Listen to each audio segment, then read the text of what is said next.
Армысыз құрметті көрермен, бұл эфирді қоссаңыз, әрқайсыңыз бір лайк басып өтіңіз. Bir сөз болса да өз пікіріңізді қалдыра кетіңіз. Бұл бізге үлкен қолдау болады.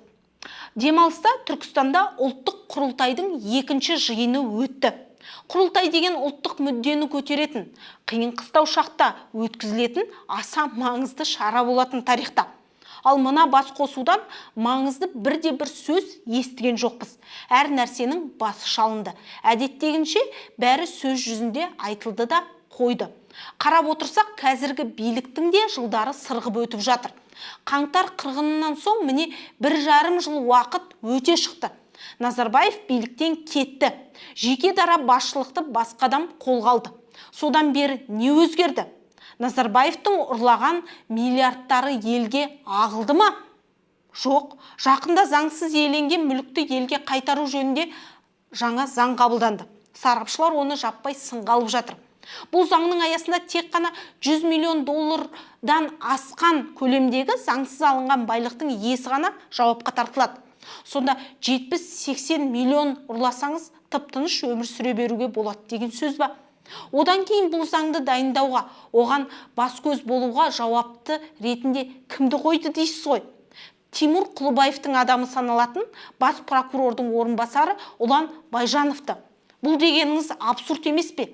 Өзі Құлыбаевқа жақын адам болса, онымен ымы-жымы бір болса, ол күйеу баланың ақшасын қайтаруға қайдан атсалыссын?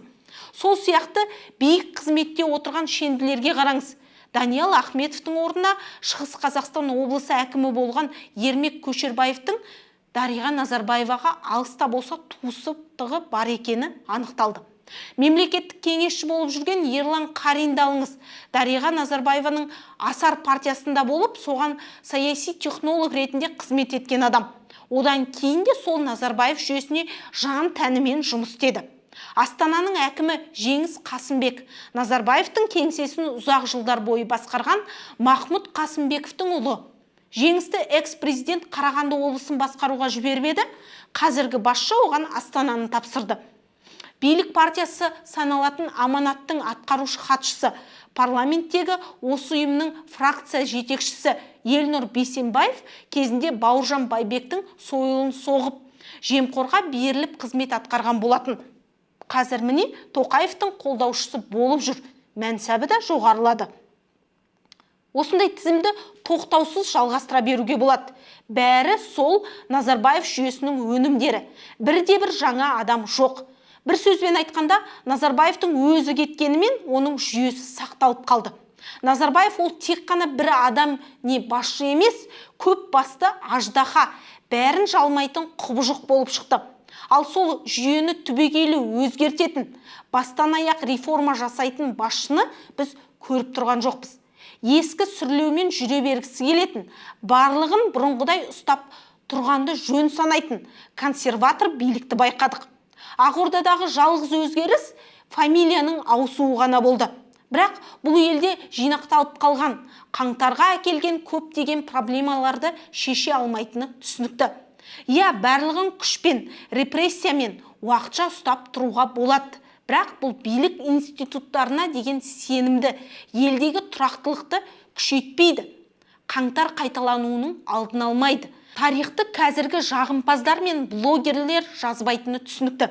Тарихты болашақ ұрпақ жазады. Назарбаев пен Тоқаевқа да баға беретін солар.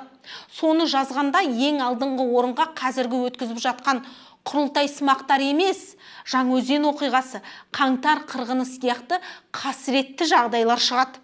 Соны бұл билік түсіне ме екен? Қазірде халықты өтірікпен алдап отыра алмайсың. Назарбаевтар реванш алғалы жатыр екен. Назарбаевтар билікке оралуды көздеп отыр екен.